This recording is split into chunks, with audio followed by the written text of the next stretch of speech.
Active team में आपका हार्दिक स्वागत है। एक्टिव टीम के साथ मैं शंकर दीवान। जैसा कि आप जानते हो हम ग्राउंड रिपोर्टिंग करते हैं और आज हमने ग्राउंड रिपोर्टिंग की है द्वारका में। हमने बातचीत की है अमित पहलवान से, गोल्ड मेडलिस्ट हैं और एक युवा भी हैं। हमने जानना चाहा उनसे देश का मिजाज। हमने बातचीत की नशे पे, शिक्षा पे, बेरोजगारी पे और महंगाई पे। हमारी एक रिपोर्ट। मैं शंकर दीवान।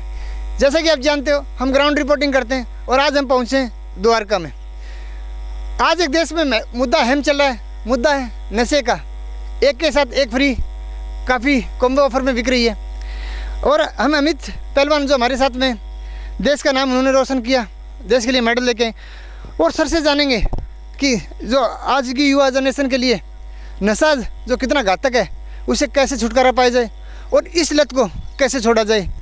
और मेन मुद्दे की बात करूँ तो इसके ऊपर सरकार ने काफ़ी कुछ प्रोग्राम्स किए हैं, यानी इसको जो लागू न करने के लिए कुछ पॉलिसी है उनमें भी फेरबदल किया, लेकिन अभी तक जो ग्राउंड रिपोर्ट है वो जीरो पे ही है। सर नमस्कार। नमस्ते जी। सबसे पहले आपके चैनल के सभी व्यूअर को मेरा नमस्कार। सर आज का मुद्दा है नशे का। आज आपको पता है देश युवा है, कोरोना काल आया, लोग घर के अंदर रहे, उसके बाद में लोगों ने, छोटे छोटे बच्चों ने नशा लेना शुरू कर दिया। मैं आप दिल्ली की बात करूं, आपको रात को 10 बजे के बाद में 1-2 मिलेंगे और अभी भी रेलवे स्टेशन, ये जो मैं बोलता हूँ फ्लाईओवर पर 2-4 अभी भी लेटे हुए हैं। आप कैसे उनको देखते हो? देखिए, अपना देश विश्व का सबसे बड़ा युवा देश है जिसमें 65% युवा हैं। किसी भी देश की जो लीड करते हैं वो युवा करते हैं किसी भी फील्ड में। अगर युवा नशे में है तो वो देश की बर्बादी का सबसे बड़ा कारण है। ठीक है, इसमें कमज़ोरी केवल सरकारों की भी नहीं है, इसमें कमज़ोरी संस्कारों की भी है। ठीक है, क्योंकि अपने देश में क्या है कि लोग स्पोर्ट्स से, खेल से दूर होते जा रहे हैं। जब तक कोई किसी खेल से नहीं जुड़ेगा तब तक मतलब उसके अंदर वो जिज्ञासा उत्पन्न नहीं होगी स्वास्थ्य के प्रति। नशा और स्वास्थ्य फिजिकल वो दोनों के अटैच है। अगर वो फिजिकल एक्टिविटी नहीं करेगा, खेल वगैरह नहीं करेगा, वो किसी न किसी फील्ड में जाएगा, मतलब गलत फील्ड में, गलत विचार आएंगे। तो ये तो बहुत दुर्भाग्य की बात है नशे वाली। तो सर हमने बातचीत की, खिलाड़ियों से भी बातचीत की, हमने कोचों से भी बातचीत की। बात यह है कि स्पोर्ट्स भी में कंपटीशन इतना हो गया, आप मान लो फर्स्ट सेकंड थर्ड को आप प्राइज़ देते हो। हमने सांसद साहब से बातचीत की तो युवा भी ये एक मतलब युवा कोई बोलते हैं ना रोज़गार की गारंटी इसके अंदर नहीं है, तो इसलिए लोग क्या कि खेलने से दूर भाग रहे हैं। देखिए, हाँ ये ठीक कह रहे हो आप, क्योंकि पॉलिसी काफ़ी गड़बड़ है अपनी। चाइना में, जापान में, रशिया में, यूक्रेन में और ये जो जॉर्जिया है, इन देशों की स्पोर्ट्स की पॉलिसी ऐसी है कि जो बच्चा खेल में जा रहा है ना, यहाँ जो पैसे मिलते हैं वहाँ उसको शुरुआत करने के बाद सुविधाएं मिल जाती है तो वो ज़्यादा मेडल जीतते हैं। अपने देश में क्या है, मेडल जीतने के बाद, नाम होने के बाद एक दूसरे की होड़ चलती है पार्टियों की, ये हमारे इसका सहयोग किया। हमारा बहुत अच्छी बात बोली आपने। सबसे बड़ा क्वेश्चन ये था, जीतने वालों को आपने 1 करोड़ रुपए दे दिए। जो खिलाड़ी कभी आता नहीं, जो सेकंड या थर्ड रनर या फोर्थ पे आता है वो भी 1-2 पॉइंट से रहता है, उसके लिए कुछ भी नहीं है, जीरो, मतलब 1% नहीं है। सेकंड के 100 हिस्से में गेम बदल जाता है। ठीक है, और ये तो देखो पॉलिसी की बात है। मैं हरियाणा से आता हूँ, हरियाणा में स्पोर्ट्स का बहुत दबदबा है। बच्चे अपनी ज़मीन तक बेच देते हैं और वो मेडल लाते हैं, उसके बाद सरकार 1 करोड़ 2 करोड़ दो, उसकी कोई बड़ी बात नहीं, लेकिन वो अपने घर जला के तब इस देश के लिए मेडल लाते हैं। मान लो जो जीत के वो तो वापस खरीद लेगा ज़मीन, जो खिलाड़ी मतलब पोजीशन नहीं ले पाया उसकी तो बिक गई। हाँ ये तो है कि देखो मैं बता रहा ना, सेकंड के 100 हिस्से में भी बच्चा हार जाता है, तो ये नहीं कि वो मतलब बिल्कुल ख़त्म है, वो उसके बराबर ही था। तो सेकंड थर्ड पोजीशन ही, लास्ट जो शुरुआत करे तो उन तक सहायता करनी चाहिए खिलाड़ियों की। सर अभी एक दंगल लगा था दादा देव मंदिर में, बहुत अच्छे इंटरनेशनल पहलवान आए थे, हमने बातचीत भी की। वहाँ भी बहुत अच्छी एक पॉलिसी हमने देखी, 75% जीतने वालों को और 25% मतलब सेकंड या थर्ड रनर जो फोर्थ, यानी जो भी लड़ा सबको इनाम मिला। हाँ ये बहुत बड़ा मोटिवेशन। ये कल्चर अभी चला है 5-6 साल से। इधर हिमाचल साइड में जो दंगल होते हैं ना, उसमें क्या होता है कि जो बड़ी कुश्ती है, 1 लाख की कुश्ती है, तो उसमें उसको मिलेंगे पैसे, लेकिन जो हार गया उसको भी 20-25 हज़ार रुपये सहायता राशि के रूप में दी जाती है। ये अभी चला है, बहुत अच्छा है, लेकिन इससे काम नहीं चलेगा जब तक सरकार सहयोग नहीं करेगी ना। सहयोग करना पड़ेगा। सर एक हमने जो कोच साहब से बात की, एक खिलाड़ी की 2,000 रुपये डाइट है। सर बिल्कुल, मतलब डाइट की बात करूँ तो 60,000 तो यही होगी, घर खर्चे भी हैं, यानी एक खिलाड़ी को 1 लाख रुपये महीने चाहिए, नौकरी है नहीं। बिल्कुल सर, खिलाड़ी के लिए तो आप जो डाइट देखोगे ना, आप मतलब बाहर की कंट्री से कंपेरिजन नहीं कर सकते, लेकिन एक खिलाड़ी के लिए मिनिमम बता रहा हूँ 30-35 हज़ार रुपये महीने का खर्चा कम से कम है। ठीक है, इतना बच्चे अफोर्ड नहीं कर पाते। मेडल कमाने का यही रीज़न है, प्रतिभा की कमी नहीं है, बहुत तगड़े तगड़े लड़के पूरे हिंदुस्तान में। लेकिन जो ये है ना, जो पहले सहायता मिल जाए खिलाड़ियों को तो और ज़्यादा मेडल आए देश के। दूसरा ये जो सर खेलो इंडिया खेलो कुछ सरकार ने चलाया, मुझे इतना नॉलेज नहीं, मैं भी इसके थोड़ी सी उसके बारे में पढ़ूंगा।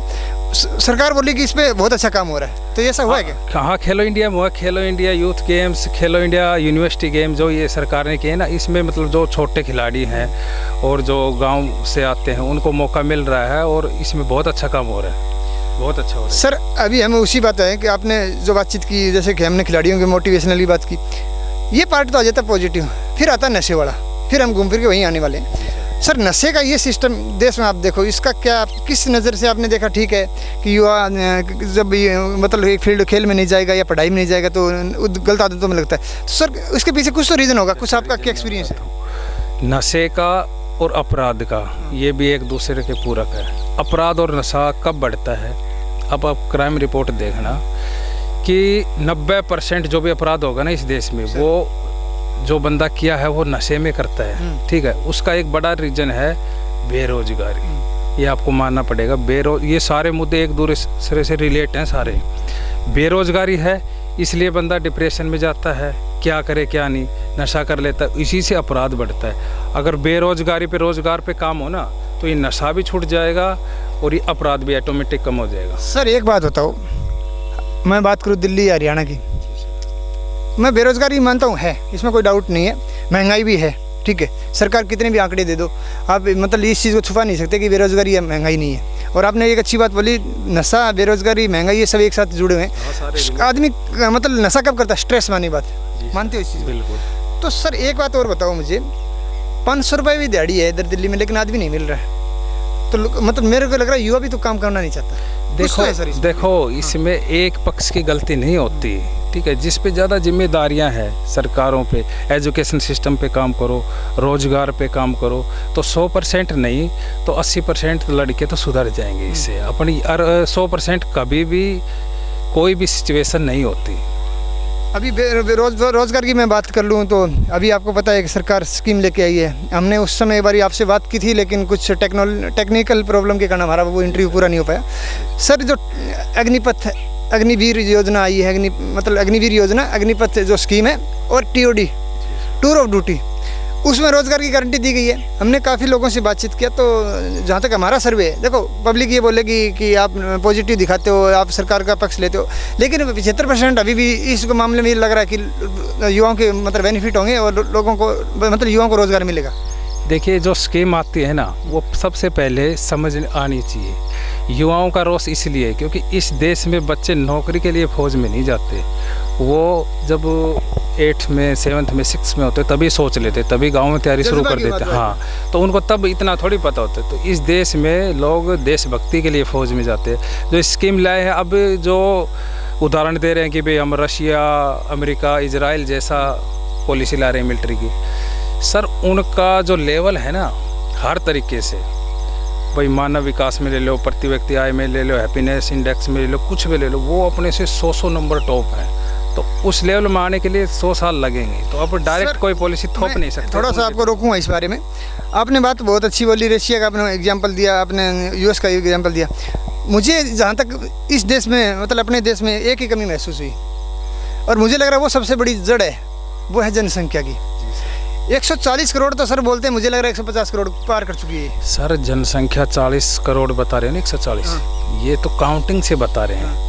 इस देश में कम से कम 5-6 करोड़ लोग तो ऐसे हैं जिनके आधार कार्ड ही नहीं है। जो अदर कंट्रियों से लोग आते हैं ना, उनको सिर्फ वोट पॉलिटिक्स के लिए उनको शरण दे देते हैं, वोट बना देते हैं। वो कहीं ना कहीं आप जैसे लोग जो नागरिक है देश के, उसकी महंगाई, अर्थव्यवस्था और जो भी प्रोवाइड कराना चाहती है सरकार, उस पर फ़र्क पड़ता है। ये बहुत गलत बात है। तो सर मैं इसलिए मतलब जनसंख्या पर अभी सरकार 2 बच्चों का कानून लेके आ रही है, मुझे तो लगता है बहुत अच्छा होगा। आपका नशा है वहीं से स्टार्ट होता है। यदि बच्चे ज़्यादा होंगे आप एजुकेशन नहीं दे पाओगे, आप उनको स्पोर्ट्स में नहीं भेज पाओगे, आप उनके मतलब खाने पीने का नहीं कर पाओगे, तो फिर वो क्या कि नशे में चला जाता है। और उसके बाद वो नशे में जाने के बाद में वो टारगेट करता है मतलब अपनी शरीर की ज़रूरतें पूरी करनी मतलब करेगा, और वो फिर क्या करेगा, अपराध करेगा। आपने जो बोला अपराध करेगा, तो फिर इंडिविजुअल आदमी जो एक आदमी जो अननोन है उसको नुकसान है, देश को नुकसान है। देखो नशे से सभी को नुकसान है। जो व्यक्ति खुद का नुकसान कर रहा है तो वो दूसरों का तो करेगा ही, ठीक है। जो आदमी खुद का नहीं हुआ, खुद का शरीर का नहीं हुआ, और सर एक और वो बात दूसरे का तो करेगा। उसका होने के बाद में एक और फिर हमारा चल जाता है अपना अपनी जो बोलते हैं ना पुलिस लाइन में, मान लो ये अपना कानून के साथ, कानून के भी हाथ बंधे होते हैं, फिर उसको मतलब उसको झेलना पड़ता है, वहाँ पे एक्स्ट्रा आदमी को खर्चा वो लगता है। देखिए कानून के हाथ बंधे हैं, इसलिए वो जैसे संविधान में जो रूल है, जो नशेड़ी है जो जेल में है तो उनको भी वहाँ प्रोवाइड कराना पड़ता है इनको, खाना पीना भी वो छोड़ देते हैं। तो ये घूम फिर के बात वही आएगी, जब तक शिक्षा पे और रोजगार पे काम नहीं होगा ना तब तक ये समस्याओं आप दबा नहीं सकते कि भाई ये सजा हो जाएगी, नशा किया तो वो ऐसे होता तो ये सारा खत्म हो जाता। कानून है ना अपना। और एक और है ना सर, सबसे बड़ी बात ये नशेड़ी आदमी, हमने कई बार 1-2 से बातचीत की, बोला क्या बिगाड़ देगी, इससे तो अच्छी ज़िंदगी अंदर है। ये हाँ ये है ना, देखो जो नशा कर रहा है यहाँ दुर्गति की ज़िंदगी जी रहा है, घर में भी इज्जत नहीं, समाज में भी नहीं, दर दर भटक रहा है, अपराध कर रहा है। वो सोचता है वही जेल में चल जाएंगे, वहाँ बैठे बैठे मिल जाएगा, रोटियाँ तो मिल जाएगी इसलिए। और एक बात और बता देता हूँ, जो आप नशे की बता रहे हो, नशेड़ी व्यक्ति को भी वही आदमी पसंद होता है जो नशा नहीं करता। किसी से पूछ लेना कि आप भाई अच्छा आदमी कौन सा, वो कभी भी नशे करने वाले का फेवर नहीं लेगा। वो मजबूरी है या कुछ उसकी आदत है उससे वो नशा कर रहा है, लेकिन हमेशा उसको वही व्यक्ति अच्छा लगता है जो नशा नहीं करता। अगर ऐसा नहीं होता तो वो अपने परिवार के लोगों को भी नशा देता ना, बताता। इसका मतलब हमें जब यदि इसका फाइंडिंग निकालें तो इसका मतलब ये है कि सबसे बड़ी चीज़ है एजुकेशन देना पड़ेगा आपको, काउंसलिंग देना पड़ेगा उसको, और उसको एक जॉब की गारंटी देनी पड़ेगी, तभी जाके देखिए एजुकेशन सिस्टम पे काम होगा ना तो ये सारी जो रोजगार की और जो ये जो समाज में कुर्तियाँ है नशे, ये सारे ऑटोमेटिक अपने आप ठीक हो जाएंगे सर, ठीक है। तो मूल जड़ है एजुकेशन, शिक्षा, गलत और सही को पहचानना, भाई क्या गलत है क्या सही है, किन बातों पे आवाज़ उठाना है, वो ज़रूरी है। ये नहीं कि किसी पे कानून बना दिया, नशा कर दिया तो ये हो जाएगा, ये धारा लग जाएगी। ये सही है, आप बोलना चाहते हो कि टेम्परेरी मतलब वो है ना, मिट्टी को आप मुट्ठी में बिछोगे ना वो जो ज़्यादा निकलेगी, ठीक है। तो आप इनको ज़्यादा दबाओगे ना तो ये मतलब ऐसे कम नहीं होगा नशा। मेन जड़ क्या है कि ये हो क्यों रहा है, उस पर काम करना चाहिए, शिक्षा पे, रोजगार। सर बहुत अच्छा लगा, हमने मतलब बात मैं करूँ देश के मिजाज की, तो देश 5 चीज़ों से ही हमने बातचीत की है, मतलब पॉजिटिव बात भी की, नेगेटिव बात की, शिक्षा, रोजगार, महंगाई, नशा और एक और स्पोर्ट्स। ये 5 चीज़ मुझे लग रहा है सर इसके ऊपर काम करना पड़ेगा, तभी देश आगे बढ़ेगा, तभी युवा आगे बढ़ेगा। भाई सर बिल्कुल बात यही है। देखो 65% युवा अपने देश में, तो सबसे ज़्यादा जोर इनके ऊपर ही लगाना चाहिए हर पॉलिसी में, तो अपने आप ही 2, 4, 5 साल में रिजल्ट देखने लग जाते हैं। टाइम लगता है इसका भी। दूसरा सर एक और आपकी मैं एजुकेशन की बात करूँ तो जहाँ तक सरकार है आपको जो मिड डे मील लेके आई, मुझे लग रहा है कि सर ये सब ज़रूरत नहीं है आपको, उसको भी पढ़ाई पर फोकस करो, आप उसके ऊपर स्मार्ट क्लास लगाओ, आप उसके ऊपर स्पोर्ट्स में खर्चा करो। और क्योंकि सर पता है कि हमने स्कूल में भी विजिट किया, लोगों का कहने का मतलब बच्चे क्यों आते हैं पता है, बोला खाने के लिए भेज देते हैं। हाँ देखो ये तो है।